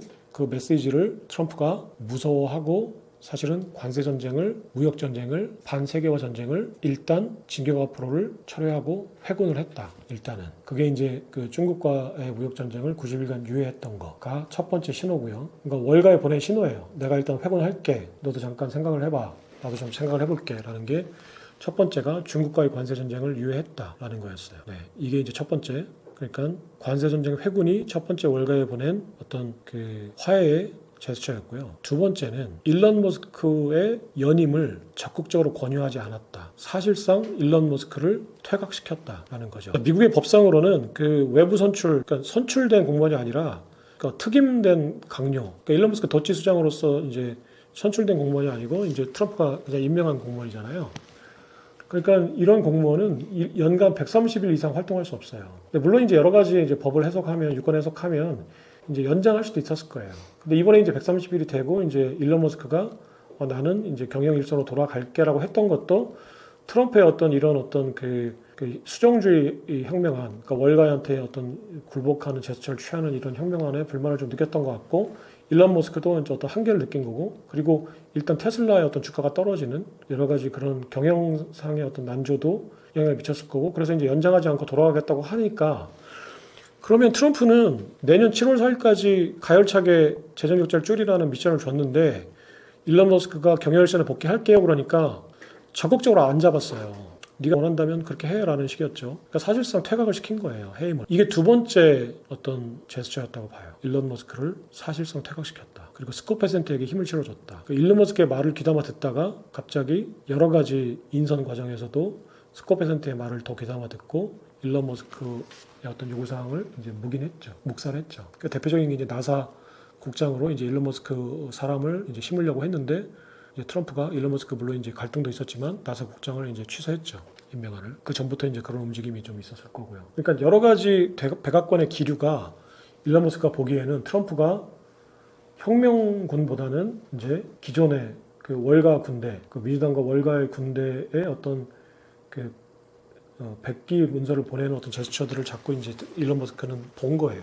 네. 이게 이제 일론 머스크와 트럼프가 이제 틀어지게 된 계기예요. 그러니까 트럼프가 반세계화 전쟁을 가열차게 5개월 동안 하다 보니 여기에 이제 월가와 민주당이 채권 시장을 교란하는 방법으로 채권 자경단을 활동시키는 방법으로 이제 그 트럼프에게 저항을 했고 이 저항이 트럼프에게 강력한 압박감을 줬죠. 국채 규모가 36조 달러인데 이걸 갚는 과정에서 이자가 급등하면 큰 부담이 되고 결국 그 책임이 자기에게 돌아오니까 이거고요. 채권 자경단은 그 레거스 미디어들은 일본이 캐리 트레이드 자금을 이제 청산하는 과정에서 미국 국채를 팔고 일본 국채를 샀다. 그래서 미국 국채가 가격이 떨어지고 이제 금리가 올랐다라고 보도를 했어요. 사실 월가가 한 거지만 이제 일본 정부한테 화살을 돌렸죠. 그리고 중국이 금을 사기 위해서 국채를 팔기 때문에 이제 미국 국채 금리가 급등했다라고 또 중국한테 돌렸어요. 둘 다 틀린 얘기는 아니에요. 실제로 이제 일본이 캐리 트레이드, 이제 금리채를 이용한 투자 자금이 미국 국채에서 일본 국채 금리가 올라가니까 이제 일본 국채로 이제 투자가 선회하면서 이제 국채를 판 것도 사실이고 중국이 금을 사기 위해서 국채를 판 것도 사실이에요. 하지만 이 영향으로 갑자기 1%포인트나 갑자기 급등했다고 하기에는 설명이 좀 부족해요. 그러면 어떤 중간에 어떤 그 물타기 과정을 거쳐서 월가가 개입했다라고 판단할 수밖에 없어요. 왜냐하면 36조 달러 미국 국채 중에 일본이 들고 있는 거는 1조 달러, 중국이 들고 있는 거는 7천억 달러예요. 둘이 합하면 1조 7천억 달러. 현재 미국 국채 규모의 정확히 5%예요. 자, 그러면 이 5%를 가지고 있는 일본과 중국이 95%를 가지고 있는 나머지 국채 시장을 흔들 수 있을까? 네, 뭐 흔들기에 충분한 거지만 일시에 다 내다 팔기 전에는 조금 부족하죠. 사실은 설명하기가. 그럼 왜 월가라고 내가 주장하냐 하면 월가 투자은행들하고 자산운용사가 가지고 있는 미국 국채가 5조 달러예요. 그리고 이들이 대주주로 있는 연준이 자산으로 가지고 있는 미국 국채는 재무부한테는 부채지만 그걸 사준 연준의 장부에는 자산으로 기록되거든요. 정확히 4조 7천억 달러예요. 얼추 5조 달러. 그러니까 연준과 월가, 사실상 월가가 10조 달러를 가지고 있어요. 그리고 미국 국내에서 거의 20조 달러가 움직이고 있어요. 그러니까 미국 월가를 제외하면 한 10조 달러 정도가 미국에서 움직이고 있어요. 그럼 이 투자자들을 압박해서 움직일 수 있는 그 힘이 이 월가 네트워크에 있죠. 그 네트워크들이. 그럼 거의 20조 달러를 사실은 월가가 이제 컨트롤할 수 있는 국채인 거죠. 그러면 1조 7천억 달러에 가진 일본 정부와 중국 정부가 트럼프에게 어떤 메시지를 전달하기 위해서 국채를 내다 팔아서 갑자기 지난 5월 달에 국채 금리가 급등했다라고 해석을 하는 게 맞을까? 아니면은 10조 달러를 가진 반세계화의 가장 큰 피해자일 수밖에 없는 월가가 자신들의 기득권을 유지하기 위해서 10조 달러 많게 보면 20조 달러를 컨트롤할 수 있는 월가 금융 세력이 자신들이 직접 내다 팔거나 트럼프에게 들킬 행동을 하지 않았겠죠. 하지만 어떤 우회적인 방법을 통해서 채권 시장을 교란시켰다라고 추측하는 게 제가 볼 때는 진실에 가깝다라고 보는 거예요. 그리고 실제로 제이미 다이먼이 5월 30일 날 캘리포니아에서 개최된 레이건 국가 경제 포럼이 있어요. 이 레이건 국가 경제 포럼에서 짜고 치는 고스톱성의 기자회견으로 그 월스트리트저널이나 뉴욕타임즈를 통해서 백악관 트럼프에게 강력한 메시지를 전달했는데요. 당시에 월스트리트저널이나 그 레거스 미디어들의 기자들이 질문을 했어요. 채권 자경단이 돌아온 겁니까?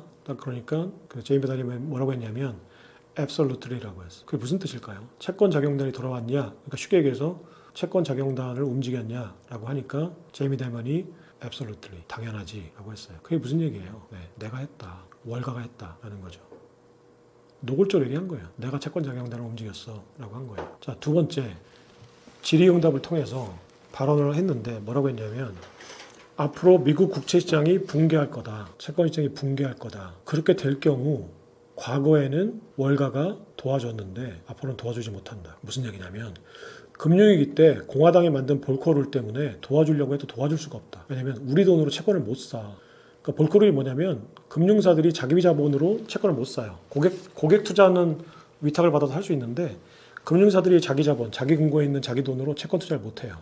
근데 원래 미국 국채 시장은 그 미국의 그 월가의 주요 금융사들이 JP모건이 프라이머리 딜러라고 해서 시장 조성자 역할이란 걸 해줘요. 무슨 얘기냐면 국채 수요가 없을 때, 쉽게 해서 기업들이나 외국 정부가 미국 국채를 사주지 않으면 일단 무조건 월가 금융사들이 그냥 무조건 사줘요, 채권을. 그래서 채권 수요가 지속적으로 유지되게 만들어주거든요. 그리고 나중에 경기가 회복되면 이제 그 채권을 팔아서 또 돈을 벌고 이제 또 그 수수료를 받아 돈을 버는 거죠. 그 월가들은 무조건. 그러니까 어떻게든 돈을 버는 거예요. 채권을 이제 사고 팔고 해서.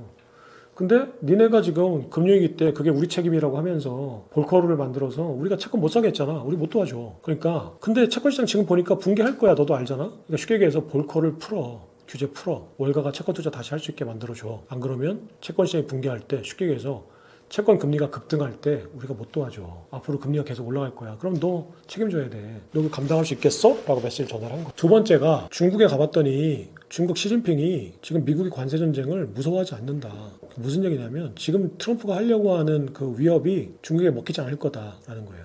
간단히 얘기해서 중국 가만 놔둬라. 관세 전쟁 하지 마라. 그 얘기예요. 설명했듯이 중국이 WTO에 가입하면서 중국은 월가의 파트너예요. 자유무역의 파트너로서 미국 제조업은 붕괴하고 일자리는 전부 다 중국으로 넘어갔지만 거기서 번 돈으로 전부 다 월가의 그 금융자산을 사면서 월가는 돈을 벌거든요. 그러니까 중국이 번 돈은 다 월가의 돈이에요. 그 3천억 달러 연간 무역 흑자 금액이 전부 다 월가의 채권과 주식을 사는데 돌아와요. 그러니까 중국은 월가 입장에서 보면 가장 강력한 파트너고 돈줄이죠. 그러니까 나의 파트너 중국을 가만 놔둬 건들지 마라고 얘기한 거예요. 세 번째가 미국의 패권은 군사력에서 온다. 그리고 반도체에서 온다. 비트코인 살 돈이 어딨냐. 총알 사고 히토류 사라. 여기서 총알은 미사일과 전투기를 얘기하는 거죠. 그냥 우리가 흔히 얘기하는 총탄을 얘기하는 게 아니에요. 그러니까 총알이 대변하는 불렛이 미국 경제에서 대변하는 거는 전투기, 핵미사일, 탄두, 핵탄두, 탄두 미사일인 거죠. 그러니까 너 국방비 줄이려고 하잖아. 그 일론 머스크 시켜가지고 국방비 줄이지 마. 그거 우리 돈줄이야. 국방비 늘려. 총알 더 사. 히토리 더 사. 비트코인 살 돈 없어. 뭔 비트코인 준비금이야. 웃기는 소리 하지 말고 총알 더 사. 로키드 마틴 매출 더 올려주고 히토리 더 사. 반도체 산업 육성해. 그게 다 우리가 투자한 기업들이야. 엔비디아 우리가 많이 투자했고 TSMC 우리 많이 투자했어. 그러니까 반도체 사서 반도체 산업 육성해주고 중국과 반도체 전쟁 같은 거 하지 말고 히토리 더 사. 그렇게 얘기한 거야. 우리 돈줄 끊지 마. 이런 거죠. 그러니까 첫 번째 돈줄 채권시장 규제 풀어. 우리 저기 지금 너 때문에 돈 못 벌고 있어. 두 번째 중국 가만 놔둬. 세 번째 군산복합체 건들지 마. 국방비 줄이지 마. 이 세 가지잖아요. 트럼프의 아젠다 47에서 밝힌 세계관에서 때려잡아야 될 글로벌리스트 대표적인 세 개가 월가, 중국, 군산복합체예요. 그러니까 트럼프가 뭘 하려고 하는지를 월가 금융 세력들은 철저하게 해석을 해본 거예요. 그러니까 얘가 하려고 하는 게 지금 세계화된 경제 구조를 바꿔서 보호무역, 자유무역, 보호무역하고 국방비 줄이고 중국 때려잡아서 중국에 있는 공장 다 다시 미국으로 되돌리고 해서 미국의 제조업을 되살리고 반대로 얘기하면 월가를 죽이고 그래서 미국 중산층 잘 살게 하고 반대로 얘기하면 월가 부자들 못 살게 하고 달러를 다시 건강하게 만들고 반대로 얘기하면 달러 발행권을 가진 월가의 수익은 줄이고 달러 발행을 남발시키지 않고 발행을 통제해서 달러의 가치를 되살리는 정책을 알고 있는 거죠. 그리고 이거를 조목조목 얘기하면서 트럼프한테 경고를 한 거예요. 너 앞으로 채권금리 올라가는 거 무서우면 볼커를 규제 완화해. 국방비 절대 줄이지 마. 로키드 마틴 매출 줄이지 마. 그리고 중국 가만 놔둬. 그러려면 관세전쟁 하지 말아야 되고 일론 머스크 잘라야 되는 거죠. 그게 이번에 도치 수장 임기가 끝났을 때 일론 머스크를 은근슬쩍 이제 you fired라고 했겠죠. 그러니까 너 해고야라고 이제 어프렌티스 이제 쇼에서 얘기했던 것처럼 이제 사실상 일론 머스크에게 해고 통지를 한 거고 일론 머스크는 그런 기류를 스코페센트하고 막 싸웠잖아요. 주먹 다짐하고 싸웠잖아요. 그 싸움을 하고 여러 가지 자신의 어떤 주장이 관철되지 않을 때 트럼프가 뭘 하려고 하는지를 알아챈 거예요. 그래서 이제 반발한 거고 트럼프에게 어필한 건데 트럼프가 일론 머스크의 말을 이제 듣지 않고 야 어쩔 수 없어. 지금 채권금리 올려가지고서는 내가 하려고 하는 거 다 말짱 도루묵이야. 일단은 채권금리 안 올려야 돼. 그러니까 일단은 그냥 회군하자. 나중에 다시 생각해. 일단은 회군해. 그러고서 이제 회군을 한 거예요. 자기 권력을 지키고 하기 위해서 월가에게 어떤 타협의 신호를 보낸 거예요. 네, 이게 이제 트럼프와 일론 머스크의 갈등의 전말입니다. 왜 일론 머스크는 화해의 제스처를 보냈을까? 먼저. 트럼프는 못 이기는 척하면서 그걸 받아들였을까를 한번 생각해 보게 돼요. 그러니까 이게 타협이 없는 서로 강한 캐릭터들의 소유자들인데 일론 머스크도 타협은 없을 거라고 생각을 했었고 트럼프도 타협은 없을 거라고 생각했는데 일론 머스크가 갑자기 이런 얘기까지 했었잖아요. 그 성매매 리스트에 트럼프가 있다는 얘기까지 했었잖아요. 이거 완전히 그냥 물 건너 이제 선을 넘은 거예요. 이제 완전히 그냥 그 명예살인을 한 거죠. 물론 트럼프는 그런 거에 있어서는 명예가 없었지만 한 국가의 원수가 아동 성착취를 했다고 그게 지금 현재 그 키워넌들이 하는 얘기인데 미성년자 그 포주라고 했던 그 리스트에 올라가 있다고 하니까 이건 파렴치범을 만든 거죠.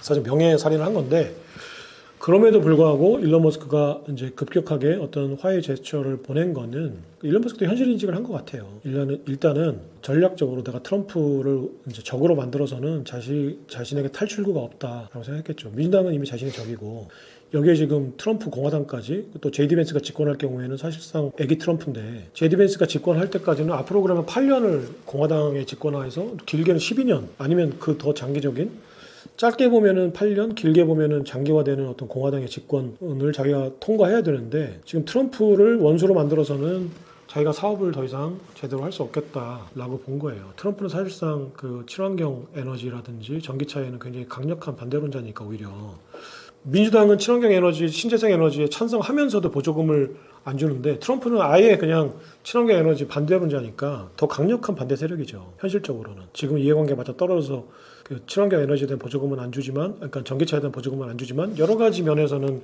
뭐 자율주행이라거나 또 스페이스 X라거나 뉴럴링크라거나 다른 사업들 사실상 일론 머스크 하려고 하는 더 큰 그림에 있어서는 트럼프가 도움이 된다는 전략적 판단을 했을 텐데 트럼프를 적으로 만들어서는 자기가 살아날 수 없겠다라고 판단한 것 같아요. 그게 정답인 것 같고요. 또 그렇게 판단하지 않으면 바보죠. 근데 그러면은 자존심이 강한 일론 머스크한테 일론 머스크가 실제로 그렇게 굽히는데 이런 현실적인 판단만 작용했을까? 그리고 자진해서 내가 고개를 숙이고 트럼프에게 납작 엎드렸을까? 그건 아니에요. 일론 머스크는 절대 그럴 만한 캐릭터는 아니고요. 그럼 여기에 누군가가 중재자로 나섰다고 보이고요. 실제로 미국 언론들, 레거시 미디어들의 보도, 폭스뉴스나 이제 브레이브바트나 이제 그 우파 성향의 매체에도 이제 공통적으로 이제 보도가 된 게 제이디 벤스가 중재한 거예요. 제이디 벤스는 지금 미국의 부통령이죠. 대표적인 페이팔 마피아 피터 틸 사단이에요. 제이디 벤스가 중재를 하면서 일론 머스크와 트럼프를 번갈아 만나면서 서로의 필요성에 대해서 또 상기를 시켜줬고 그 필요성에 공감하고 있는 트럼프와 일론 머스크가 서로 다시 손을 잡는데 공감했고 일론 머스크가 먼저 우리나라 따지면은 대통령보다는 일론 머스크가 화해의 손길을 보내는 게 모양새가 좋다라는 얘기도 했을 거고 그 얘기에 공감을 했겠죠. 그리고 그 일론 머스크가 트럼프 대통령에게 고개를 숙이는 게 그다지 모양새가 나쁘지 않아요, 사실. 그러니까 일론 머스크도 공감을 했고 현실적인 어떤 테슬라의 앞으로 미래 사업에 이제 트럼프의 지원이 강력하게 필요했고 그리고 또 그동안 쏟아부은 비용이 있잖아요. 아깝잖아요. 이걸 다 매몰 비용으로 처리해버리는 게 회계에다가 그럼 앞으로 트럼프와 관계 끝. 그동안 썼던 비용 다 비용 처리, 매몰 비용 딱 정리하라고 회계사한테 얘기하기에는 너무 아깝죠. 3천억 원이나 썼는데 그 본전은 처리될 거고 그러니까 여러 가지 판단이 작용했죠. 그러니까 제이디 벤스가 이제 중재를 했고요. 그러면 트럼프는 왜 그러면 이거를 마지못해 받아들이는 자세 그렇지만 적극적으로 또 아직까지는 다시 또 도치 수장 활동을 시킨다거나 어떤 반전의 드라마는 아직까지는 안 보이고 있죠. 그러니까 트럼프한테는 이제는 그냥 히든카드 조커 정도의 역할이지 않을까라는 생각이 들어요. 필요는 한데 지금 이 카드를 쓰는 거는 내가 딜을 하는데 그다지 유리하지 않다라는 거예요. 그러니까 일단은 월가의 민주당의 글로벌리스트의 목소리를 들어주는 제스처를 취하고 지금 이 전쟁 내전을 일단 휴전 상태로 끌고 가자. 그리고 전열을 정비해서 후위를 도모하자라는 게 트럼프의 전략으로 판단하고 있습니다. 저는. 그러니까 왜 그러냐. 월가도 채권 작용단으로 트럼프를 압박하는 그 카드를 반복적으로 쓸 수가 없어요. 가장 강력한 무기를 이미 쓴 거예요, 월가는. 무슨 얘기냐? 채권 작용단이 어떤 카드를 쓰는 거냐면 내가 10조 달러어치의 채권을 가지고 있어요. 내 자산이 10조 달러예요. 내가 채권을 팔아서 채권 금리를 올리는 거예요. 그럼 미국 정부한테 강력한 압박이 되죠. 채권 금리가 올라가니까. 이자 상환 부담이 늘어나니까. 근데 내가 채권을 팔아서 채권 가격을 떨어뜨리면 10조 달러어치의 내 자산도 가치가 떨어져요. 그러니까 월가의 채권 작용단이란 카드는 사실은 꿀벌 전략이에요. 내가 생명의 유익을 느꼈기 때문에 벌침을 쏘는데 벌침을 쏘면 나도 죽어요. 이게 채권 시장의 채권 작용단의 한계거든요. 채권 작용단이란 무기를 반복적으로 쓸 수 없는 한계예요. 트럼프도 그걸 알죠. 스코페센트라는 강력한 참모가 옆에 있고 무슨 월가의 대변인이긴 하지만 지금은 어쨌거나 재무장관으로서 제이미 다이먼한테도 욕을 퍼붓는 캐릭터니까 당연히 옆에 과외 선생님이 있고 채권 작용단이 반복적으로 총알을 쓸 수 없으니 일단 지금 총알을 썼으니까 쟤들도 지금 출혈이 있다. 아플 거다. 지금 회복을 해야 된다. 그리고 회복이 된 상태에서 채권 장용단이란 총알을 다시 쓸 수 없을 거다. 그러니까 일단은 후퇴 회군하고 전열을 정비해서 다시 전쟁을 하자라는 게 지금 트럼프의 전략이라고 생각돼요. 그러면 일론 머스크라는 카드도 아직까지는 굉장히 좋은 강력한 카드잖아요. 자본력도 있고 기술력도 있고 월가와 패권 구도에서 대척점에 있고 피터 틸이라는 강력한 후원자가 뒤에 있고 이 카드를 버려서 트럼프가 이득 볼 게 하나도 없거든요. 근데 감정 싸움 때문에 자존심 싸움 때문에 일단은 목소리는 크게 냈지만 일론 머스크가 먼저 화해의 손길도 보낸 마당에 내가 그걸 굳이 거절하거나 폐기하는 카드로 쓸 이유가 없잖아요. 받아들일 수밖에 없죠. 트럼프도. 자, 그럼 여기서 제디 벤스가 강력한 역할을 했다고 했는데 실제로 뒤에서 배후 조정한 거는 피터 틸이에요. 실제로. 그러니까 움직인 거, 다리를 움직인 거는 제디 벤스지만 머리를 움직인 거는 피터 틸이에요. 무슨 얘기냐면 제디 벤스가 운영하고 있는 록브리지 네트워크라는 정치 후원 커뮤니티가 있어요. 이 록브리지라는 커뮤니티가 굉장히 강력한 커뮤니티예요. 피터 틸이 배후 조정하고 있는 커뮤니티고 피터 틸의 페이팔 사단이 강력한 후원을 하고 있는 정치 후원 단체죠. 여기에 회장이 제이디 벤스예요. 막고 실력자는 피터 틸이고 돈줄은 피터 틸이고 여기에 멤버십으로 가입하려면 우리나라 돈으로 10억 원 정도를 14억 원 정도를 내야 돼요. 100만 달러 정도를 내야지 여기에 만찬에 참여할 수 있는 모임이에요. 그러니까 100만 달러를 지불하고 얼굴 도장 한번 찍는데 100만 달러를 쓰는 모임이죠. 강력한 이제 트럼프의 돈줄이죠. 이 록브리지라는 것 자체가 제이디 벤스의 고향 아팔란치아 산맥에 있는 그 오하이오주에 있는 지명 이름이에요. 록브리지가. 그러니까 피터 틸이 제이디 벤스에게 굉장히 많은 자원을 투자를 했어요. 그 제이디 벤스가 그 예일대 로스쿨을 나왔어요. 그러니까 제이디 벤스가 예일대 로스쿨에 들어갔을 때 그 스탠포드 로스쿨을 나온 스탠포드 철학과 로스쿨을 나왔거든요. 피터 틸이 그 스탠포드 로스쿨을 나와서 그 벤처 캐피탈을 운영하고 있었던 피터 틸이 당시에 예일대에서 그 로스쿨 출신들이 할 수 있는 일에 대해서 이제 강의를 했는데 당시 피터 틸의 강연이 법학을 전공했다고 해서 법조인이 될 필요는 없다. 벤처 캐피탈리스트가 될 수도 있고 정치를 할 수도 있고 여러 가지 길이 있다라는 것을 제시했고 그 강의에 제이디 벤스가 강력한 영감을 받으면서 저렇게 부자가 될 수도 있구나. 내가 아팔란치아 산맥 그 산골짜기 무지랭이로 태어나서 예일대까지 오는데 여러 가지 우여곡절을 겪었지만 내가 여기 와서 부자가 되는 커뮤니티도 이제 참여를 못하고 잘 모르겠는데 그 영화에 나오거든요. 힐빌리의 노래라는 연가라는 그 넷플릭스 영화에 그 제이디 벤스가 처음에 예일대에 들어가서 그 예일대 어떤 사교 모임에 갔더니 그 포크랑 그 숟가락 놓는 이 그 에티켓도 처음에 몰라서 무시를 막 당해요. 이런 산골짜기 무지랭이가 제이디 벤스인데 갑자기 피터 틸이라는 그 로스쿨을 나온 세계 최대의 부자 반열에 있는 페이팔을 만들고 이제 했던 그 피터 틸이 와서 법조인이라고 해서 굳이 내가 뭐 검사나 판사 또는 변호사가 될 필요 없다. 훨씬 더 벤처 캐피탈리스트가 되면 많은 돈을 벌 수 있다고 하니까 그러니까 제이디 벤스가 반복적으로 얘기하거든요. 나는 예일대에 가는 방법조차 몰랐다. 그러니까 무슨 얘기냐면 몰락한 백인 중산층들은 어떻게 하면 부자가 될 수 있는지 방법조차 몰랐다는 거예요. 그러니까 아이비리그 대학을 어떻게 하면 쉽게 갈 수 있는지도 몰랐고 아이비리그 대학을 나오면 부자가 될 수 있는 길을 접근성이 좋아진다는 사실도 몰랐다. 그래서 사실은 오하이오 주립대보다 그 가난한 사람들, 그러니까 어떤 그 뭐라고 하죠? 그것도 결국은 이제 어떻게 보면은 민주당의 형평성, 그 DEI 인용 때문인데 왜 명문대들마다 그게 있잖아요. 지역 균형 전형 같은 것들이 있잖아요. 미국 아이비리그도 그런 게 많았어요. 그래서 산골짜기 무지랭이들 낙도나 이런 그러니까 이건 제이디 벤스의 표현이에요. 그러니까 힐빌리라는 표현. 힐빌리들이 오히려 아이비리그 명문대는 오하이오 주립대 같은 데보다 훨씬 더 쉽게 들어갈 수 있었어요. 그런 균형 전형으로. 근데 제이디 벤스가 오하이오 주립대를 들어갔었거든요. 처음에는. 나중에 이제 예일대를 입학했지만 그 로스쿨 이제 법학대학원을 들어가기 전까지는 오하이오 주립대를 나왔어요.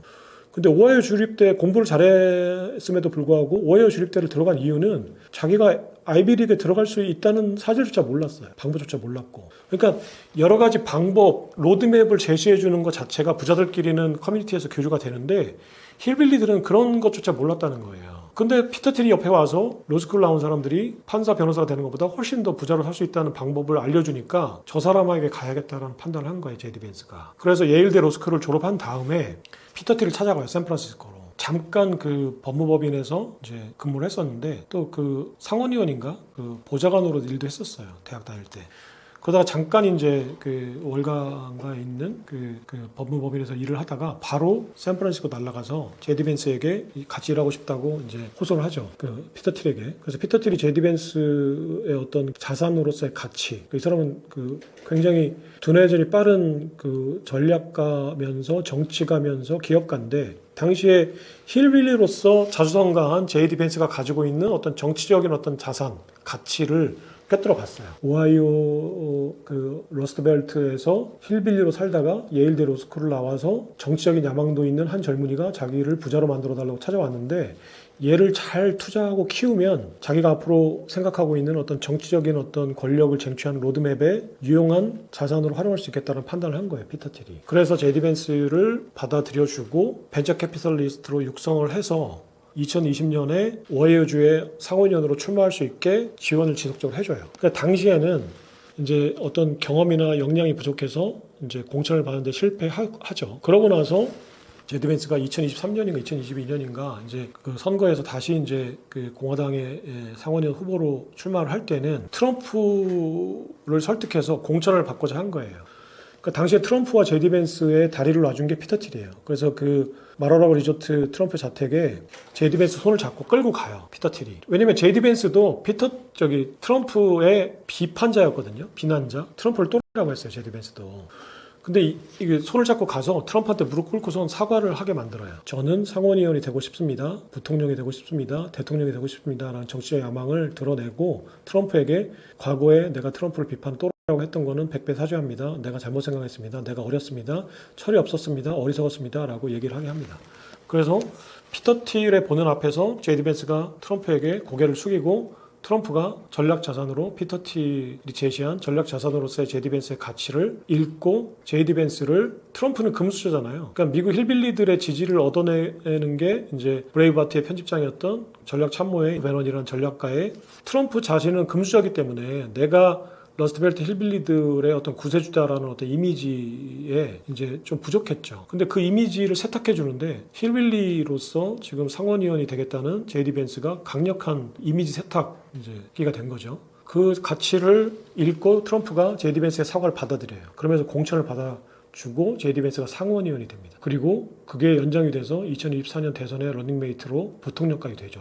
미국 역사상 최연소 40대 초반에 최연소 부통령이 되죠. 그리고 지금은 이제 트럼프가 이제 자기 사람으로 만들어서 2기가 끝난 다음에 자기가 3기 집권을 하거나 아니면 제디 벤스를 내세워서 집권을 하게끔 만들겠다는 전략을 짜고 있는 거죠. 이게 이제 피터 틸의 사단이에요. 제디 벤스라는 부통령을 킹을 해서 부통령을 만든 인물, 일론 머스크라는 돈줄을 트럼프에게 연결해주는 인물, 이게 공통적으로 피터 틸이거든요. 그럼 이번에 일론 머스크하고 트럼프의 어떤 관계, 브로맨스가 완전히 깨졌을 때 이거를 붙일 수 있는 접착제 역할을 해줄 수 있는 유일한 인물도 피터 틸이었어요. 피터 틸이 그랬다고 설명하지 않으면 설명할 수 있는 대안이 없어요. 피터 틸이 그랬다라고 단정해도 무방한 거죠. 네. 그래서 피터 틸의 어떤 전략적인 사고로 트럼프를 설득했고 그 역할의 대행자로서 제디 벤스 부통령이 적극 나섰고 트럼프가 모양새 좋게 자존심을 살려주는 방법으로 일론 머스크가 먼저 고개를 숙이게끔 했고 일론 머스크도 전략적으로 그 상황을 받아들여서 먼저 고개를 숙였고 트럼프가 마지못해 받아들이는 방식으로 현재의 갈등 상황이 일단은 일단락됐고 월가에게도 일단은 여기서 더 이상 월가의 관계를 악화시키지 않겠다라는 메시지를 보낸 상태죠. 그런데 이게 굴복이냐 전략적인 일보 후퇴냐를 판단하면 일단은 전략적인 일보 후퇴로 해석을 하는 게 확률적으로 높은 해석이라고 생각됩니다. 일단은 전열을 정비하는 시간을 벌고 중국과 90일간 유예를 해놓은 상태니까 일단은 90일 동안 이제 앞으로 한 60일 정도 남았죠. 한 2달 정도까지는 미국이 전열을 정비하는 상태로 가고 다시 상황을 봐서 재정 적자와 무역 적자를 줄이고 마가 캐치프레이즈를 실현하는 정책을 펼칠 것으로 이제 보고 있는 거죠. 하지만 옛날만큼 그렇게 노골적이고 직접적이고 어떤 일방적인 어떤 그런 월가에 대한 공격, 반세계화 어떤 공격은 쉽지 않을 것 같다. 그렇게 본다면 이번 트럼프의 정책으로 본다면 비트코인의 시세에는 그렇게 긍정적이지 않다라는 말을 할 수밖에 없을 것 같아요. 왜냐하면 일단 트럼프가 전략적이든 진심이든 월가와 민주당, 트럼프 얘기하는 글로벌리스트들의 지금 주장, 요구를 전폭적으로 수용하는 제스처를 취했거든요. 그렇다면 지금 아까 얘기한 제이미 다이먼의 요청사항 3가지, 요구사항 3가지, 쉽게 얘기해서 협박사항 3가지 중에 비트코인을 사지 말라는 얘기가 명시돼. 비트코인 사지 마라, 총알 사라 라는 얘기 명시돼 있었거든요. 그러니까 트럼프가 일론 머스크를 통해서 하려고 했던 것 중에 하나가 금의 준비금을, 금이란 준비금을 비트코인으로 바꾸는 거였어요. 그게 포트록스 금이 실제로 있는지를 뜯어보겠다라는 발언이었거든요. 이게 무슨 얘기냐면 일단 달러 패권에서, 화폐 패권에서 준비금이라는 게 어떤 의미인지를 설명드릴게요. 그러니까 우리가 흔히 얘기할 때 준비금이라고 하면 그냥 외환보유고로서 정부가 보관해 놓는 자산이라고 생각을 흔히 하잖아요. 그게 사실은 교과서에 나오는 정의고, 그러니까 국채를 갚기 위한 준비금인 거죠. 그러니까 미국 국채, 미국 정부의 준비금은 미국 국채를 재무부 채권을 갚기 위한 돈, 자산인 거죠. 그게 지금은 금하고 달러인 거죠. 근데 그 중에 대표적인 금을 트럼프는 비트코인으로 바꾸겠다는 선언을 했잖아요. 비트코인 대통령 선언을 하면서. 그럼 준비금이라는 게 뭔가 실질적인 의미가, 준비금은 기축통화를 바꾸겠다는 의미예요. 쉽게 얘기해서 지금 현재 기축통화는 액면상으로는 달러지만 실제 기축통화는 아직까지는 금이에요. 금본 이제 이탈했지만 실제로 지금 현재 많은 국가들이 미국의 금을 믿고 국채를 사주는 거죠. 국가신용이라고는 하지만 채권자 누가 미국의 신용을 믿고 대출을 해줘요. 이재용이라고 하더라도 신용대출로 받을 수 있는 거에는 한계가 있어요. 담보가 있어야죠. 삼성지분이라거나 삼성의 강남 사옥이라거나 담보를 제시해줘야 대출을 해주죠.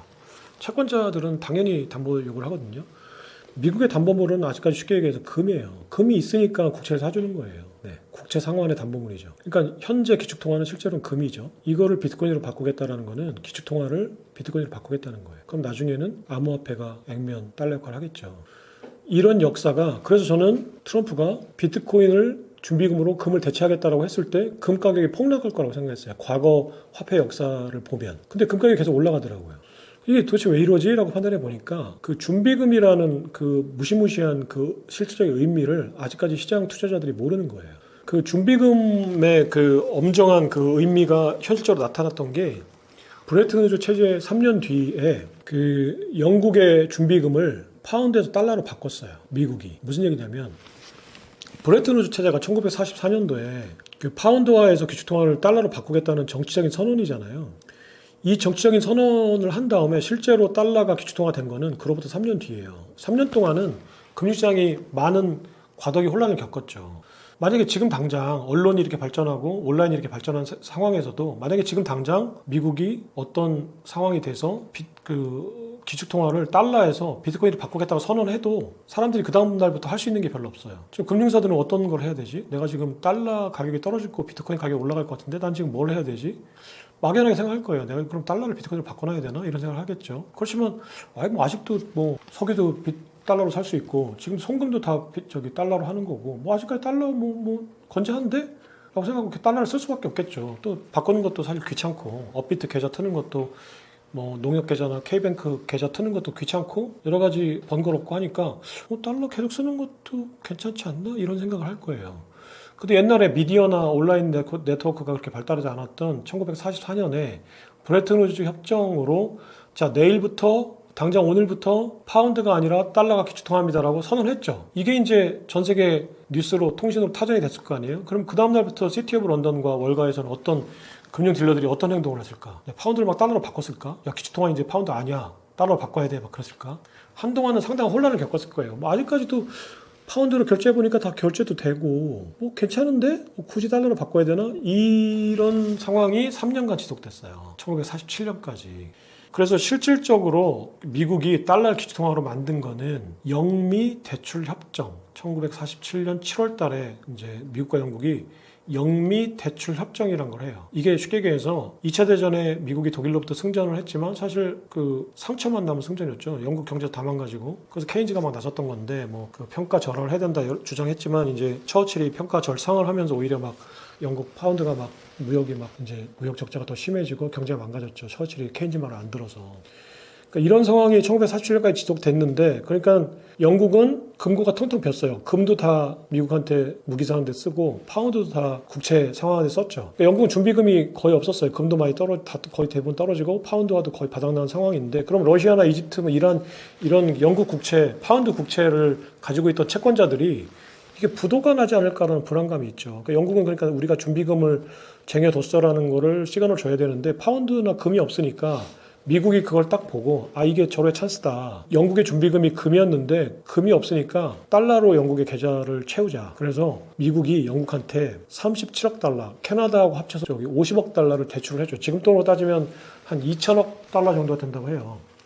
2천억 달러 정도를 영국의 계좌에다가 이체를 해줘요. 쏴줘요. 그래놓고 거기에 조건을 달아요. 앞으로 그 외국 정부가 파운드 채권을 제시하면 파운드로 갚지 말고 달러로 갚아라. 이게 무슨 얘기냐면 미국 달러가 이제부터 준비금이야라는 얘기예요. 금이 아니라 파운드가 아니라 미국 달러가 영국 정부의 준비금이야. 그러니까 영국 채권을 갖고 오면 미국 달러로 바꿔줄 거야 라고 하니까 준비 자산을 바꾼 거거든요. 준비금을. 이 얘기는 실질적으로 기축통화가 파운드에서 달러로 바뀌었다는 의미예요. 왜냐면 채권을 가진 사람들의 눈에 볼 때는 선착순이거든요. 준비금이 바뀌었다는 얘기는. 왜냐하면 준비금이 바뀌니까 앞으로 파운드는 국제 결제에서 사용을 안 한다는 걸 알게 되니, 실질적으로 이제 각성을 하게 되니까 파운드와 가치는 계속 떨어질 거고 달러 가치는 계속 올라갈 거라고 판단하게 됐겠죠. 그때부터 이제 국채 딜러들이, 그때는 영국 국채 딜러들이.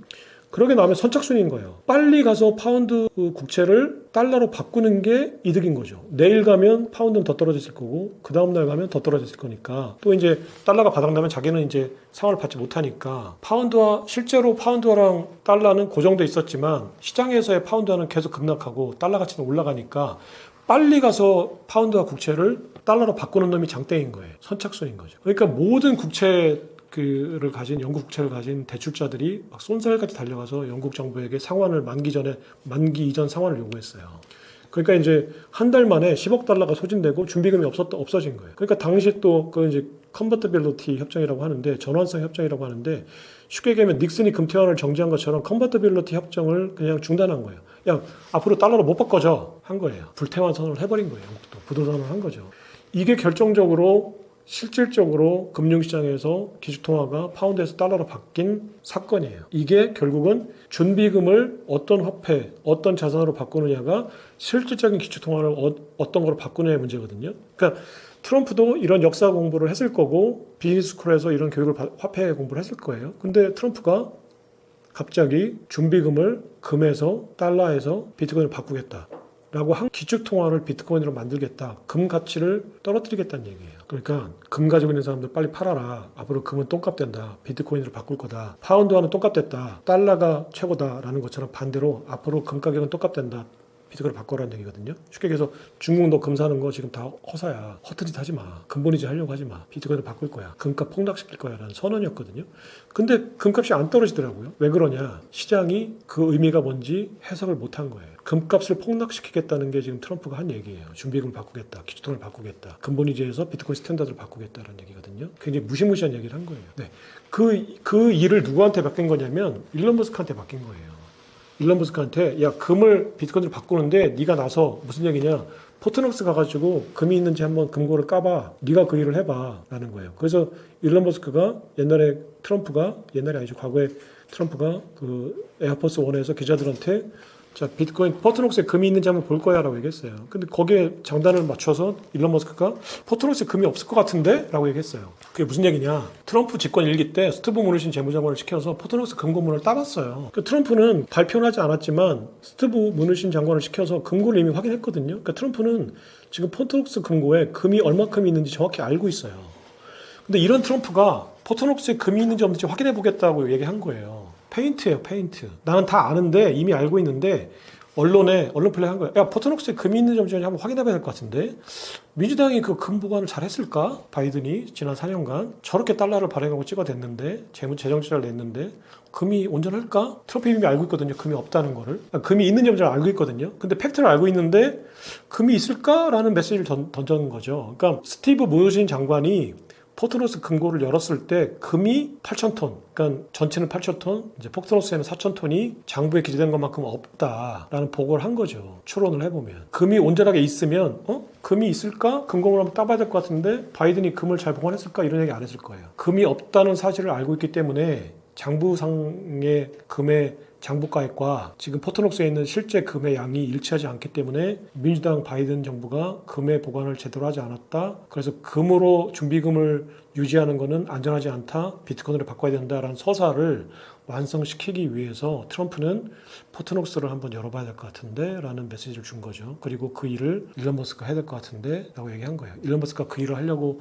하는 직전에 트럼프가 잠깐만 일부 후퇴해야 될 것 같은데 이 얘기거든요. 그러니까 그 얘기인 즉슨 비트코인으로 준비금을 금을 비트코인으로 준비 자산을 대체하는 것도 잠깐 보류해야 될 것 같은데 얘기를 한 거예요. 그래서 사실은 이번 반감기 때 실제로 비트코인 가격이 급등할 거라고 예상되는 이벤트가 실제로 이제 신시아 로미스 상원의원의 법안이 통과되거나 트럼프가 4월 7일 날, 이제 3월 7일 날 그 크립토 서밋에서 상무장관하고 재무장관, 상무장관하고 그 다음에 그 데이비 sak스라는 그 크립토 짜레에게 명령을 내렸잖아요. 그러니까 세금을 쓰지 않고도 비트코인을 살 수, 어차피 민주당이 반대해서 국회 통과가 어려우니까 국회 통과를 해야 되는, 국회 승인을 받아야 되는 세금을 쓰는 거 말고 세금을 안 쓰고도 비트코인을 살 수 있는 묘안을 니네가 반드시 찾아. 그거 안 찾아내면 해임시킬 거야 라는 얘기를 한 거거든요. 그래서 아마 이 2달이 지났으니까 그 방안을 찾았을 거예요. 근데 아직 발표 안 하고 매입하겠다라고 발표를 안 하는 거 보면 그 방법은 보고를 받았지만 아직까지 그 카드를 꺼내들기에는 전략적으로 유리하지 않다라고 해서 보류하겠다라는 판단을 선언한 거거든요. 그러면은